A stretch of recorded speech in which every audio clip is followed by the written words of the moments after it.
Gilets jaunes, chefs d'entreprise ou encore simples citoyens, ils étaient une cinquantaine à avoir fait le déplacement ce matin pour assister à ces ateliers participatifs et préparer les contours du futur Conseil consultatif citoyen. Mais l'optimisme, parce que c'est un outil qui sera très important surtout pour les rayonnés et aussi, on va dire, pour changer. On veut le changement, on veut la transparence, c'est un très bon outil.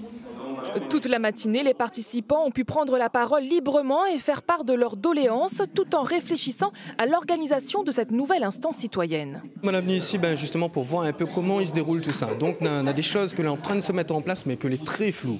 Aujourd'hui, on nous parle de gilets jaunes, mais pour moi c'est stigmatiser un peu les choses. Et nous tous nous les affaires, nous tous nous les ensemble, nous prenons une coulée, nous prenons quelque chose pour mettre sur la tête des gens.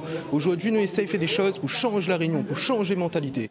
L'une des premières pistes de réflexion qui a longuement occupé le centre du débat a été le statut de ce futur conseil.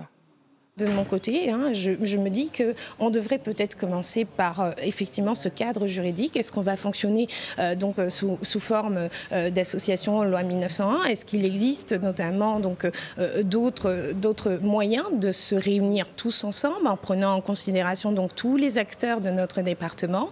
Prochaine étape, le 19 janvier avec la mise en commun des propositions des 4 ateliers de Lille qui seront ensuite restituées le 26 janvier à la pyramide inversée.